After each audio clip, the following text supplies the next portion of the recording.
about the hoard is its sheer size. It sounds weird, but there are actually more coins in this hoard than there are in all of the ones found in France from this period, for instance. So that's one of the huge things about it. I mean, it's not just a sort of extraordinary number in itself, but that will lead to us changing ideas, I'm sure, about a lot of things. It means something about the significance of Jersey. The fact also that a hoard this size has actually been recovered from the ground in one piece is a first. Usually hoards are recovered, well, to put it crudely, with sort of spades virtually from their hole in the ground. But we managed to get this one out intact, and we've got all these new ways to record it which have never been done before. So now when the hoard is actually taken apart and itself ceased to exist as an object, we'll have it recorded completely in sort of 3D with the position of each coin and object, and that's never been done before. So people will be able to do research for years to come in a way that's completely new. I mean, apart from the sheer number of coins there, of course, we've got all these amazing gold torques and pieces of jewellery, the most that have ever actually been found in one hoard like this in Europe again. And they're very interesting because they'll give us some idea about how perhaps these different tribes would actually trade. We know that the torques seem to come from the north of France, up near the sort of Belgium border. So we don't know whether that was a tribe that specialised in making these or how they were traded, how these people in Brittany came to have them. Also, they appear to be perhaps 75 years or so older than all of the coins. And they're quite battered, not just from being buried, but just from a long life of use. So it looks like perhaps this was your talk and your father's talk and his before him, perhaps, as well. So there's lots of research to be done on that. We hope to go on to finding out where, for instance, the gold came from. We should be able to do that. And we're just finding objects which have never been seen before. So we refer constantly to sort of experts, and sometimes they're coming back to us and just saying, you know, we just don't know. We just don't know what's going on with this. I mean, just for me working on it, it's been amazing. I mean, I trained as an archaeological conservator many, many years ago, and I've worked on some things, but in my career, I never ever expected to come across something like this.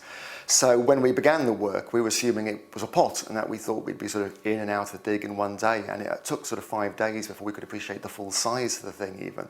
So this is really a sort of one time in one's career. You know, you might see something like this. And just have been working on it for 2 years, where every day you don't know what you're going to find. You know, we literally remove coins, and then someone will just say gold, and we all come around for a look, and over the next day or so, you know, that object will be uncovered. I mean, one of the really great things about the way this has all worked is the cooperation we've had with the actual finders and the landowner from the beginning. I mean, the moment they knew they'd found something, they got in touch with us. So we were able to do a proper excavation in which we could record things like this. And the way they've both kept involved in the project so that they help here with coin cleaning and all sorts of work has just been great. And I think it's a really good example of how metal detectorists and professionals can work together.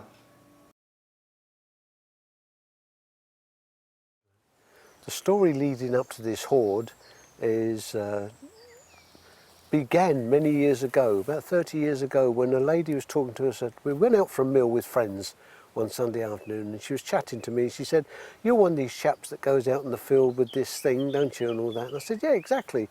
You know, so I chatted to her. She said, "Well," she said, "my uncle was ploughing a field in Grouville, and they're pulling a hedgerow apart, and they pulled this old tree trunk out, and this pot shattered, and all these silver coins were spread all over this muddy field in one January." It immediately prick your ears up and think treasure, but you hear so many stories, you have to wonder just how many are true. But when asked to describe the coin, she described right down to the detail of the Indian head on one side and the strange looking horse on the other of a Corosolites coin. And we knew straight away this lady had handled one of these coins. So we started searching, and the club members came with us. We found a group of fields, but she didn't know exactly where. And so for about 15 hours a year, they tried, and they all dropped off, and they said, "No, it's a waste of time, the story's not true, forget it." And Richard stuck with me, and it was one time in roughly January and February 2012.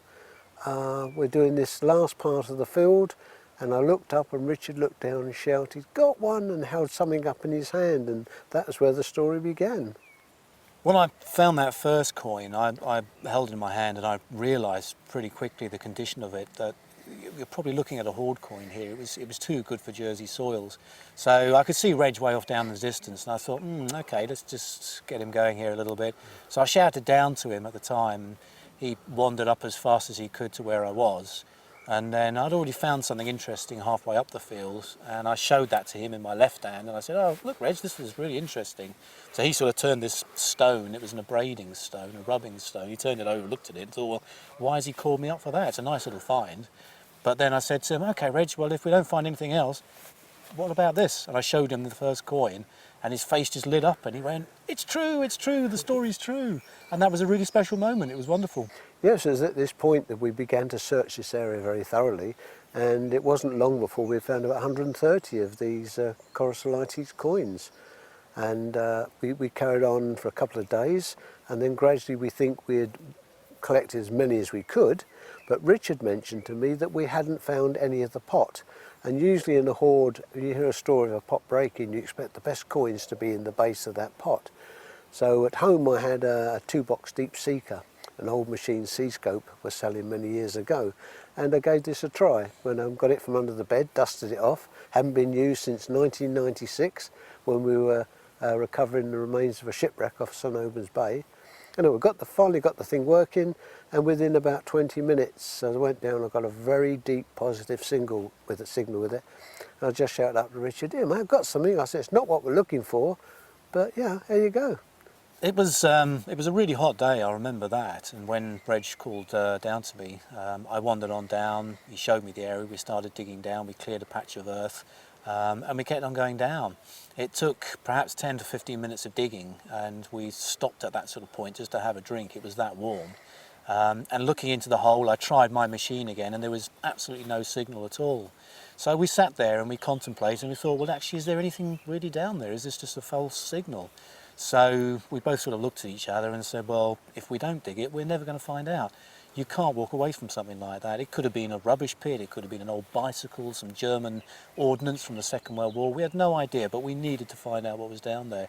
So we carried on. So finally, we dug down as far as we could, and I kept saying to Richard, this is a bit much, mate, I'm too old for this, you know, let's give up, let's go away. And he said, well, if we do, we'll regret it. So what I did in the end was push the spade in as far as I possibly could, right to the top of the handle. And at that point, it was just like taking a knife and scraping it on dinner plate. It was that noise. And as we heard that metal on metal, I just twisted the spade and pulled it out, threw it to one side, and Richard noticed on the end were 5 Iron Age coins stuck to it, and that was the first sign. He shouts out hoard, but I think I'd realised it by then. So we sat there and we thought, well, what are we going to do? You know, do we dig this up? Do we leave it? Do we walk away? What do we do? So the obvious thing was to phone the experts and take advice from them. So that's what we did. We knew there was something significant down there. It was intact and it was in its context. So we phoned the museum services and advised them and waited to see what they wanted to do. So yes, so we contacted the experts and immediately thought they were going to drop everything, come rushing round, and we could dig the thing up there and then. But we were informed because of half term, one of them was away and so was busy. So we actually had to sit on that information for nearly 3 weeks. Keeping it as quiet and as simple as we could. But even in that time, when there's only Richard and I really knew what was going on, a story had broken in the island to say that someone somewhere had found treasure. We're not quite sure how that slipped out, but it was that difficult to keep it quiet until the day. But after a couple of weeks they appeared and put a team together. And at the same time we invited the radio and the BBC and ITV, all the media companies and the local press to film this right from the beginning. So we thought, if we're going to do it right, we're going to get it the first hoard that's ever been filmed right from the very beginning. And that was our intentions, and it began to work out quite well. So we all arrived on site on that Tuesday in June to dig up what we thought was probably going to be a pot or a container. That's what we all expected. So one day was scheduled to do the dig. Well, by the end of the first day, we hadn't even found the edge of this thing. This thing was just getting bigger and bigger. It was just a mass of green coins, no edge in sight. So we realised we'd have to do another second day, which we went into, found the edge of this thing, no pot, no container, just a rounded edge. We followed that all the way around, and it took 4 days of digging to actually reveal the full scale of this hoard. and then to undercut it and prepare it so it could be lifted. So five full days, including the day to the lift. And when we lifted it out of the ground, wow, it weighed about 750 kilos. It was immense. So it was amazing when this huge great lump of coins weighing 3/4 of a tonne came out of the ground. We put it on the back of the lorry and it was taken all the way to the archive centre to the secure room. And in that time, only 5 coins fell off of that hoard. And we thought that Neil Maher, the conservator who was in charge of the whole project, we think he did amazing, because what he hadn't realised is that when that hoard was coming out, and it's the first large hoard to be lifted intact, that all the media were filming him. So it was quite nerve-wracking. But it went back, perfectly done, and then it went on show a little while later after we sorted some legal jargon out. And gradually the public were able to view this hoard as it's gradually dismantled. When we first started removing the earth from the hoards, we tantalisingly could see little pieces of jewellery, and we hoped there would be more inside. When the excavation of the hoard actually began, we were really surprised, because there were lots of other objects in there other than the coins. We found neck torques, gold neck torques, we found ingots in there, we found remains of textiles, we've had insects as well, tiny little insects from over 2,000 years ago. So the whole thing has been a time capsule, just that moment in time 2,000 years ago that it was put into the ground.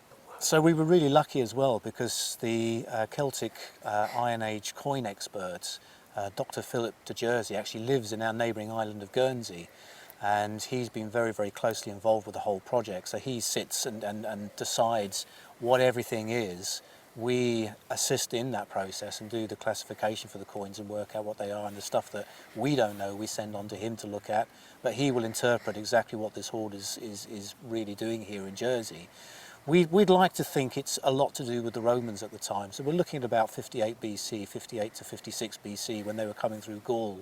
That's a good reason perhaps to bring this treasure to Jersey, to hide it away from the Romans. There are some other later coins potentially which could mean that the hoard was actually finally deposited in Jersey, where we later found it some years after the conquest. So we really don't know. We're only just over halfway through now. But as time moves on, we'll have a better understanding and picture. Perhaps what is significant is that we haven't found any Roman coins as yet. So that could indicate that the Romans hadn't arrived in this territory to make any difference to the assemblage of the coins itself. The most amazing mixture of coinage has come out. We think we've got maybe 15 different tribes. In amongst those we've got British tribes from the Hampshire region. There's lots of other small things, a couple of beads have appeared, but the last big surprise we got, now we're getting down to about 2/3 into the hoard, was a leather pouch. And it's really good quality leather, rather thick, it's held together with a drawstring, and it appears to be full of either coins and personal effects. So this is going to be hopefully removed later and taken to maybe Birmingham University for freeze drying, so we can actually take out these personal objects. And I think that is going to give us a little bit more information to this hoard from a personal aspect. We'll never really fully understand why the coins were buried in Jersey, but unusually this is the 9th coin hoard that has been found here in the island, whereas in our neighbouring island of Guernsey they've had some warrior burials.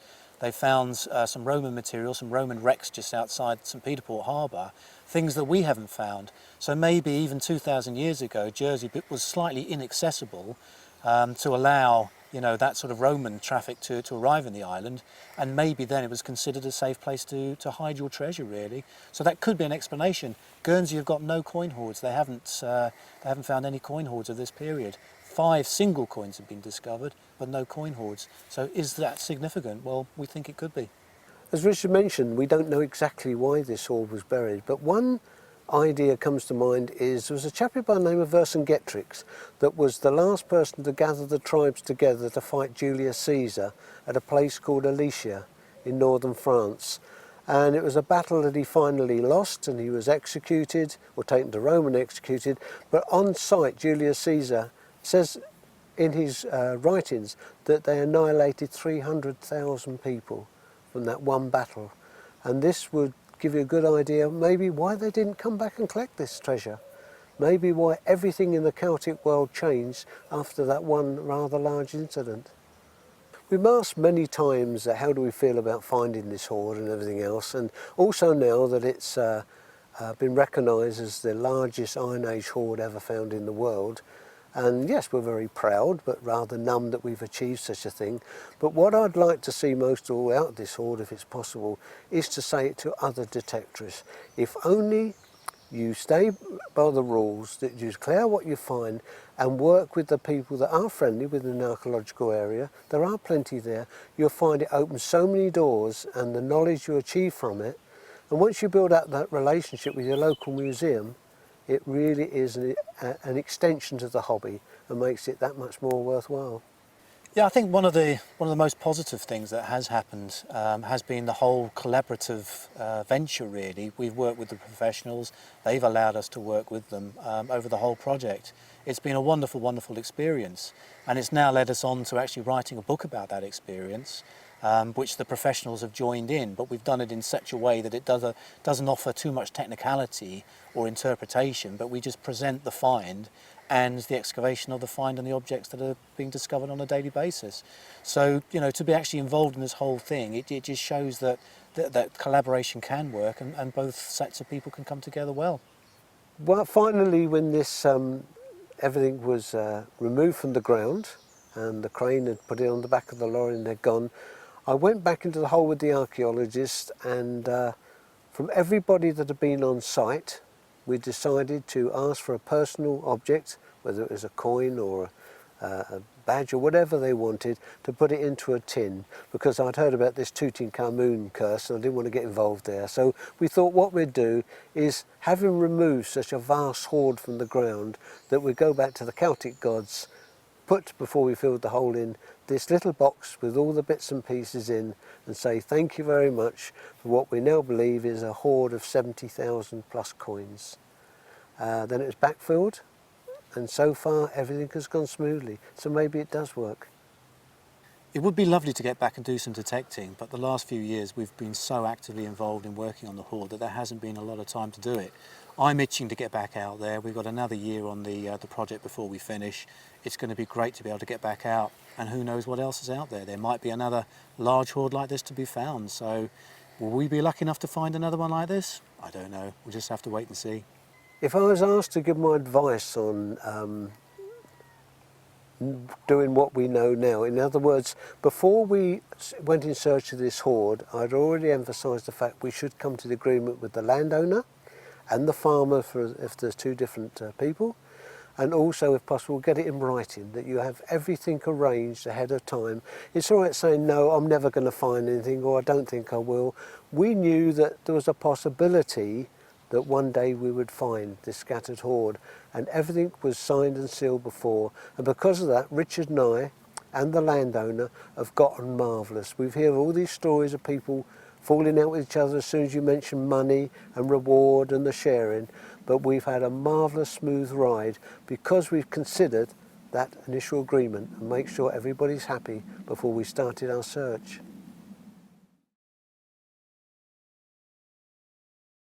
It was interesting because I contacted Gary of XP to ask him if this new machine we'd heard about was as sensitive as we were told, because we had a problem where we were not finding in the scattered area many of the smaller coins, and that it was that much harder to find any of the stators. We just wondered if it would give us that extra edge. And yeah, right away, Gary said, I'll come over, he said, and I'll do a demonstration and we'll go to the spot, etc. And it's quite amazing. Within minutes of being on site, we realised that this machine was finding bits and pieces that we had not been even near before. And even with our training, we had some training there with Gary, and it was great because lo and behold, there's some more coins. So we found another 8 coins, and we haven't found these before. So it just shows how versatile and how brilliant the machine is. It's been a really good day today. Yeah, I was very confident we hadn't missed much, but one of the other things that impressed me so much, I've had, through my working life, I've had a few falls off roofs and I've got 2 dodgy shoulders, and when I'm using the machine I've got to keep changing hands every 2 or 3 minutes, and this was another thing with this machine that impressed me. There was no aches and pains, it was so light and balanced, perfect for the job we were doing. There we are. Another one. That's interesting. Yeah. What have we got?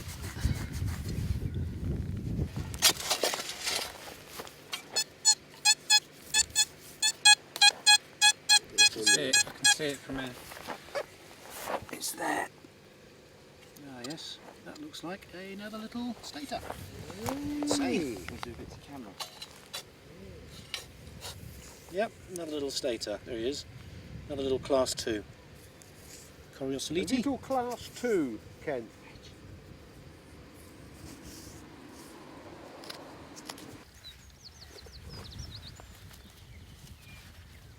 Ah, there we go. Another one. Another one.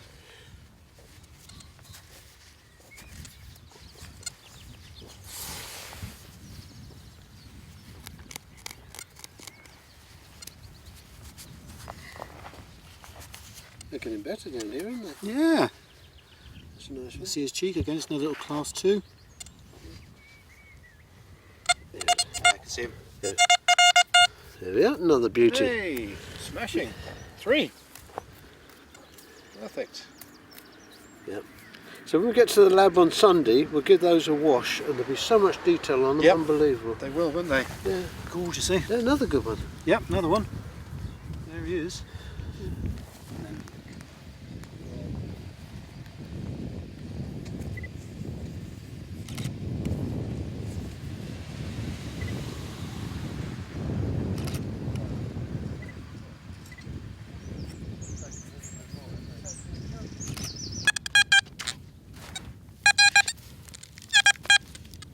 Oh, and there's another one. I've got a funny feeling that you're talking to two amateurs here, because how can we miss so many of those with all the different machines we've tried? Because you're amateurs, Reg. Oh, thank you. You came We only found 70,000, that's all. There you go, my friend. Brilliant. Look at that. Another one. Listen to it. Do you want to have a go and see if you can find Thanks for one? letting me I'm have a go enjoying with the watching Deus this. on your That's all right. fantastic side, I'm going to stand over there and just admire. Can I have a go? This one has been hit differently. Look, you've got the bore shining there. Reg and Richard are great ambassadors for our hobby. They did everything right. They played it by the book. They signed a contract with the landowner and they called the professionals in to excavate the find. But I can't help thinking it was just meant to be. Even as a young lad, Richard had a passion for Iron Age coins. He met Reg 30 years ago and they started their quest looking for this hoard, and they finally found it. Why did they go out in the field that day with a broken machine Reg hasn't used for 15 years? They played around with it, tried to get it working in the field, and on the last attempt it sprung into life. Then Reg got the deep signal.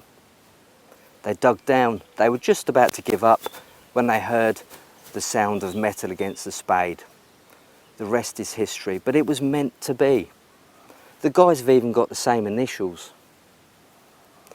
So, I don't think Reg and Richard found Le Chatillon. I think it found them.